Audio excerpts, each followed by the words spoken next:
सभी को मेरा गुड मॉर्निंग। अगर दिन में देख रहे हैं तो मेरा तरफ से आपको गुड आफ्टरनून, अगर शाम को देख रहे हैं तो गुड इवनिंग। आज हम नया अध्याय आरंभ करें जिसका नाम है बौद्ध धर्म का इतिहास, सांची स्तूप। तो इसके पहले पार्ट में आप सबका स्वागत है, अभिनंदन है। इसका मुख्य बिंदु है 600 ईसा पूर्व से लेकर 600 ईस्वी के मध्य बौद्ध जैन ग्रंथों, भवनों, मंदिरों, स्तूपों और अभिलेखों से जो बहुमूल्य जानकारी मिली है उससे हम आपको अवगत करवाएंगे और साथ में अवगत करवाएंगे सांची स्तूप से जो भोपाल में बना है।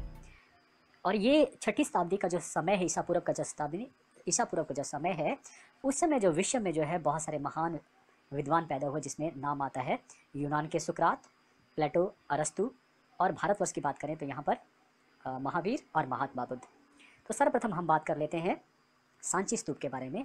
आप यहाँ पिक्चर में देख रहे हैं ऑरेंज के निशान है, सबसे नीचे वाला निशान में देखेंगे तो कोई भवन बना है और ये गोला आकृति में बना है, यही जो है सांची का स्तूप है। तो ये जो स्थान है ये सबसे महत्वपूर्ण स्थानों में से एक माना जाता है और ये जगह जो है बौद्ध धर्म के लोगों के लिए एक बहुत ही पवित्र जो है जगह है। ये जो है भोपाल से लगभग 20 किलोमीटर की दूरी पर जो है स्थित है और ये हमारे लिए एक बहुत प्राउड की बात है कि इस धरोहर को जो है वो यूनेस्को द्वारा जो है विश्व विरासत के तौर पर जो है वो सूचीबद्ध कर दिया गया है। इस सांची स्तूप के इतिहास के बारे में थोड़ा सा हम पढ़ लेते हैं। मौर्य साम्राज्य के जो सम्राट थे अशोक, उनके द्वारा इस स्तूप को बनाया गया था और ये इसलिए बनाया गया था क्योंकि ये महात्मा बुद्ध के लिए श्रद्धांजलि अर्पित करना चाहते थे और इसमें जो है महात्मा बुद्ध के जो अवशेष हैं उनको दफनाया गया है। इसमें जो है थोड़ा आगे चलकर जो है इसके आकार में परिवर्तन किया गया शुंग वंश के शासकों के द्वारा और फिर आगे चलकर जो है सातवाहनों ने इसमें और भी परिवर्तन कर दिया। वो परिवर्तन था उसका तोरण के बारे में। तोरण क्या होते हैं? तोरण होता है द्वार, जो प्रवेश द्वार थे।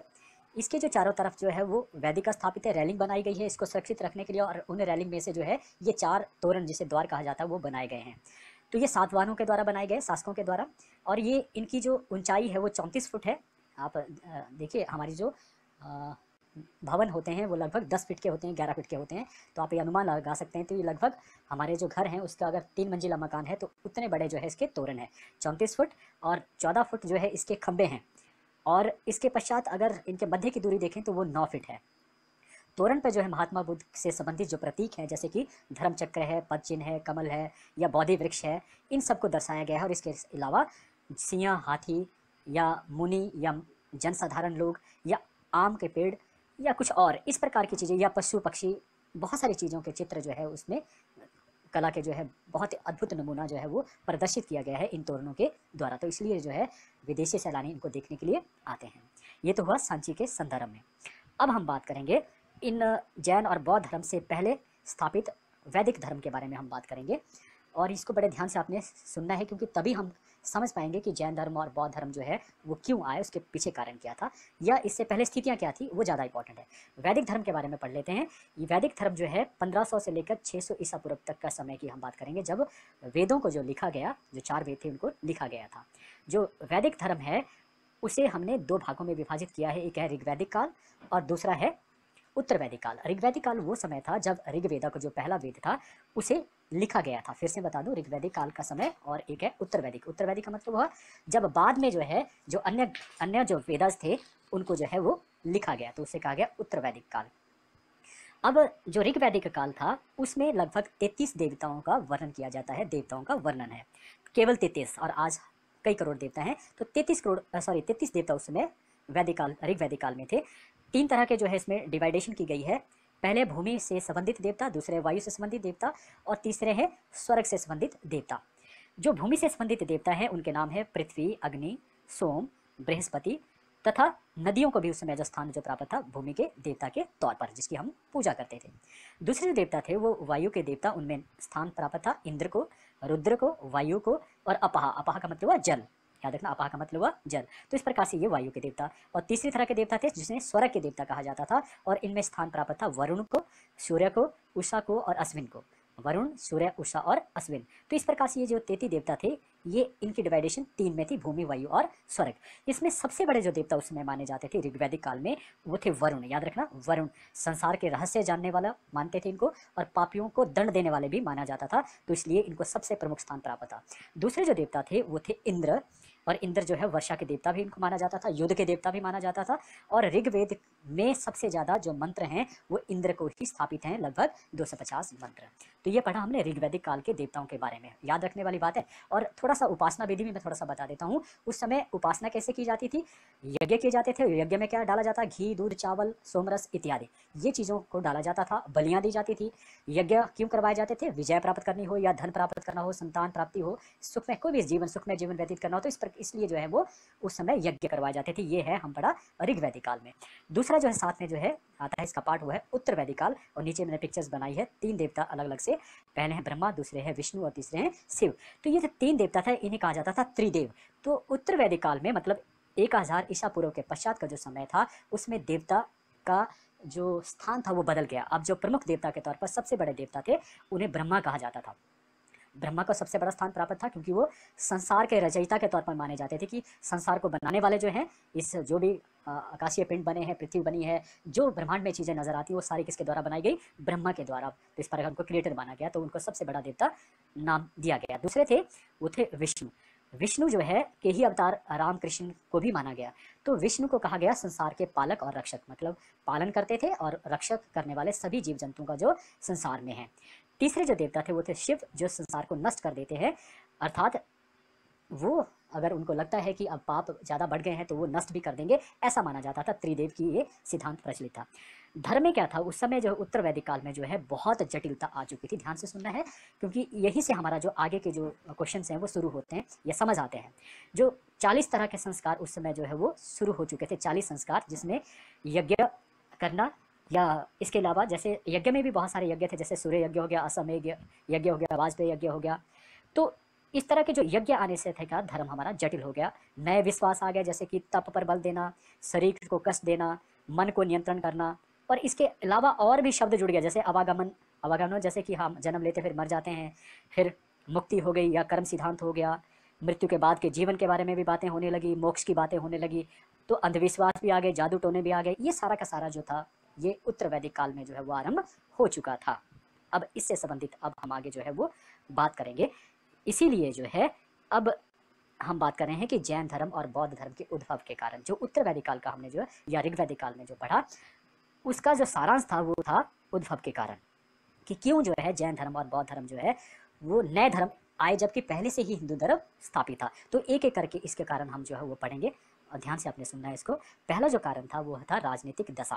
कहते हैं जो 6वीं शताब्दी की बात करते हैं तो उस समय जो राज्य था उत्तर, खासतौर पर उत्तर भारत था, वहाँ पर छोटे छोटे राज्यों में ये विभाजित था।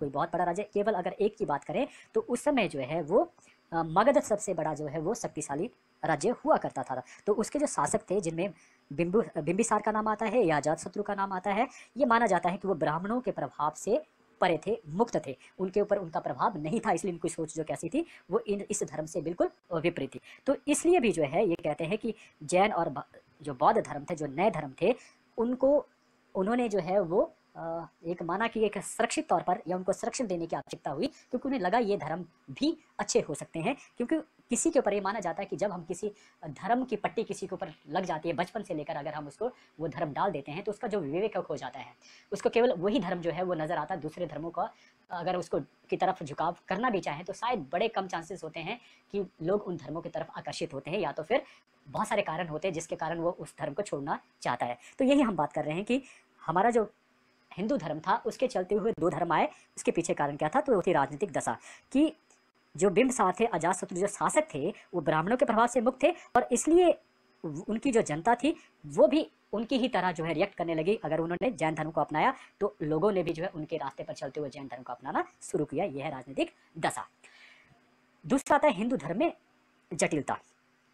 तो हिंदू धर्म में जटिलता जो है वो किसके कारण थी, वो थी अंधविश्वासों के कारण और कर्मकांडों के कारण। और जैसे कि यज्ञ का बोलबाला या बाहरी दिखावा करना कि देखिए हम क्या कर रहे हैं, साधारण लोगों की सारी ये जो चीज़ें थी वो इनकी समझ से, साधारण जो लोग होते जिनकी संख्या अधिक थी वो उनकी समझ से ये परे के थे। तो इस तरह से वो चाहते थे कि एक सादा सा जीवन वो जिए और एक अच्छे से धर्म के अंदर रहकर जिए। तो इसलिए भी जो है एक नया धर्म जो जैन धर्म और बौद्ध धर्म का उद्भव हुआ। तीसरा था कि जो हिंदू धर्म था वो बहुत खर्चीला धर्म हो चुका था, जिसके बारे में हमने उत्तर वैदिक काल में पढ़ा कि किस तरह से जो क्या क्या चीज़ें इसमें शामिल हो गई थी। यज्ञ बहुत बहुत लंबे समय, कई कई वर्षों तक चलते थे, बहुत पैसा चाहिए होता था, और कई कई तरह अंधविश्वास। तो ये जो खर्चीला होना, धर्म भी खर्चीला होना, जहाँ 2 वक्त का आदमियों को खाना नसीब नहीं होता था, वहाँ पर धर्म के नाम पर इस तरह का व्यर्थ जो है वो पैसे खर्च करना या खर्चीला होना, ये लोगों के लिए एक बहुत जटिल कार्य था, बहुत जो है अनमना कार्य था, जिसको वो दिल से नहीं करना चाहते थे। तो इस प्रकार से ये माना जाता है कि जो सादगी किसी हिंदू धर्म में पहले हुआ करती थी, वो उत्तर वैदिक काल के आते आते जो वह खत्म हो चुकी थी, और केवल वहाँ जटिलता और खर्चीलापन ही रह गया था। इस कारण भी लोगों ने इस धर्म से बाहर आने की कोशिश करी और दूसरे धर्म को अपनाया। चौथा जो कारण आता है वो है ब्राह्मणों का नैतिक पतन। देखिए, कभी भी किसी धर्म के आगे हम सजदा तब कर पाते हैं जब हमें वो एक तरह की एनर्जी आती है।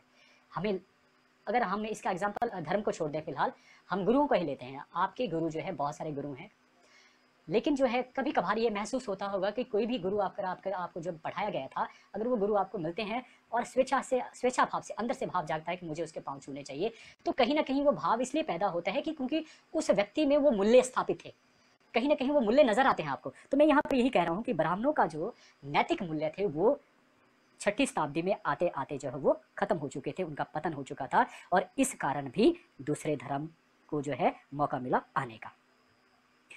इसके पश्चात जो है 5वां जो कारण आता है वो है जाति प्रथा।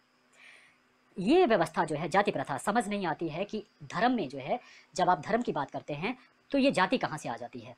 और बड़ा सीधा सीधा ही इसका नज़र आता है, तरीका नज़र आता है। अगर इसको मैं जोड़ूँ, देखिए जाति क्या थी कि 4 पहले वर्ण बनाए गए, जातियाँ नहीं थी, वर्ण थे काम के आधार पर, कि व्यक्ति, ये माना जाता है कि व्यक्ति जो है वो काम को अगर पहले से निश्चित कर दिया जाए आदमी के, तो अच्छा रहता है। अगर डैडी उसके जो है कोई काम कर रहा है तो बच्चा उसको सीख सीख के जल्दी करता, निपुणता आ जाती है।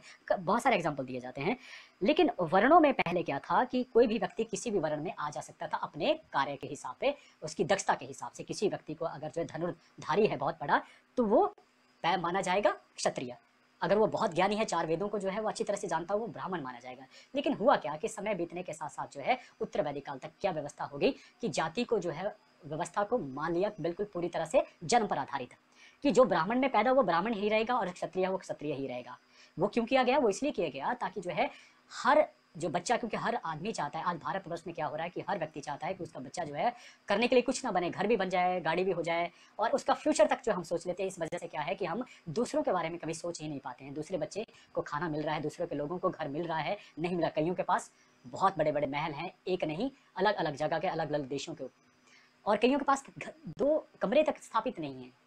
तो ये वजहें हैं कि यही समझ आता है कि जाति व्यवस्था में ये जन्म पर आधारित इसलिए कर दिया गया ताकि जो है उनके बच्चे जो है कहीं अगर वो नालायक होते हैं, उनको ज्ञान नहीं होता है, वो क्षत्रिय नहीं बन पाए, तो ये मुश्किल कार्य हो जाएगा कि वो सीधे ही चौथे वर्ण में जाएंगे। और चौथे वर्ण का मतलब है वो सिर्फ दूसरों की तरफ देखेगा कि भाई मुझे कुछ खाने के लिए दे दो, मुझे कुछ जो है पैसा दे दो। वो उसकी आकांक्षाओं पर निर्भर, उसके नैतिक मूल्य पर आधारित होता है कि वो देता है या लात मारता है। तो ये जो चौथा वर्ण था, जाति प्रथा में जो चौथा वर्ण था, वो उसकी जो दुर्दशा थी वो बहुत ज़्यादा खतरनाक थी। उसके पास खाने का छोड़ दीजिए, उसकी दशा, आप इस बात से अनुमान लगाया जाता था कि जब कभी उसे गांव में आना पड़ता था तो किसी न किसी चीज़ को बचाते हुए आना पड़ता था। क्यों? क्योंकि उससे घिन आती थी। अब वो व्यक्ति जिसके पास 2 वक्त का खाना नहीं है, वो कहाँ ढूंढेगा? कहीं गंदगी में ढूंढेगा। और नहाने के लिए साबुन नहीं है तो उसके बदबू चलेगी, उसका शरीर साफ नहीं होगा। तो ऐसे लोगों से परहेज करेंगे और क्या हुआ? छूछाछूत की भावना पैदा होगी। तो इस तरह से जो चौथा वर्ण था वो अपने आप को जो है वो अलग नजर आने लगा, अपने आप को जो अलग पाने लगा। तो इसलिए भी वो जो है ऐसे धर्म की आवश्यकता थी जहां पर उसे जो है समानता का दर्जा जो है प्राप्त होता हो। तो इसलिए उन्होंने हिंदू धर्म को जो है छोड़ना शुरू किया। इसलिए भी उद्भव हुआ जैन और बौद्ध धर्म का। छठा है कठिन भाषा। देखिए, संस्कृत भाषा पढ़ने और समझने में कठिन थी, लेकिन जो है ये माना जाता था कि जो संस्कृत भाषा है वो पवित्र भाषा है और देवों की भाषा है। लेकिन अब सोच जो है वो समय समय के अनुसार बदल गई है। अगर हम इसी सोच को रखेंगे तो शायद हमें मानेंगे केवल हिंदू धर्म ही है पूरे संसार में जो सबसे पवित्र है, लेकिन ऐसा नहीं है।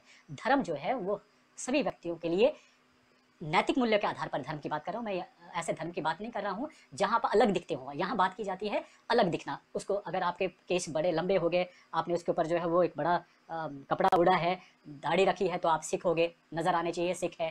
भाई आपके पास अगर आपने बाल भी नहीं किए हैं, नहीं दाढ़ी बधाई है, कुछ नहीं किया है, तो क्या आप सिख नहीं बन सकते हैं?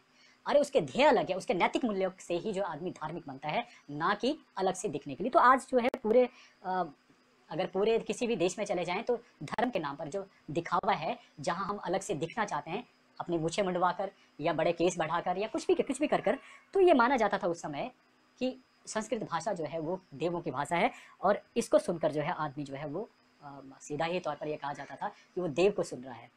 लेकिन इस कठिन भाषा का सही में कहे जाए तो आम लोगों की समझ से परे था। अब मैं एक छोटा सा उदाहरण आपको देना चाहूँगा यहाँ पर कि मैं अगर यही लेसन आपको तमिल भाषा में दे रहा होता तो आप हिंदी भाषी जो मेरे बारे में क्या सोच रहे होंगे कि कितना नालायक है, कितना गधा है, समझ नहीं आती है, क्या अब तक वो ज्ञान पहुंच पाता जो मैं कह रहा हूँ। हो सकता है मैं बहुत अच्छी बातें कह रहा हूँ, लेकिन उस आपके लिए तो गालियाँ होती। तो यही बात नजर आती है कि क्यों इस भाषा को ही जो है पवित्र भाषा मानकर चलाते रहे। ये भी कारण था कि लोगों ने इस भाषा को नकारा और वो ऐसी भाषा चाहते थे जिसको सुनकर उनमें सचमुच हृदय में परिवर्तन आए। तो वो भाषा जो थी वो थी बौद्धों की भाषा पाली, या फिर जो है जो जैनों ने अपनाई, जिसे आम भाषा लोग जो है बोलते थे, इसलिए लोग जो है इन धर्मों की तरफ आकर्षित हुए। सातवां जो कारण था वो था जादू टोनों में विश्वास। तो इस तरह के जो जादू टोने थे 6ठी शताब्दी में जो बहुत सारे शुरू हो चुके थे, भूत प्रेत या जो है इस तरह से जो जागरूक व्यक्ति थे जो जानते थे कि क्या अच्छा है क्या बुरा है, वो इन अंधविश्वासों से मुक्ति चाहते थे पूरी तरह से, और इसलिए भी जो है बौद्ध और जैन धर्म का उद्भव हुआ। और अंतिम जो पॉइंट है इसका वो है कि उस समय 6ठी शताब्दी में जो है क्या हुआ, भारतवर्ष में 2 महापुरुषों ने जन्म लिया जिनके नाम थे महावीर और महात्मा बुद्ध। तो उन्होंने अंधकार से भटक रही मानवता को एक नया रास्ता दिखाया और बिल्कुल सरल भाषा में सरल शिक्षा जो है दी गई, जिससे लोग जो है बहुत प्रभावित हुए। अंत में केवल मैं यहाँ पर आपको 2 लाइनें जरूर कहना चाहूँगा।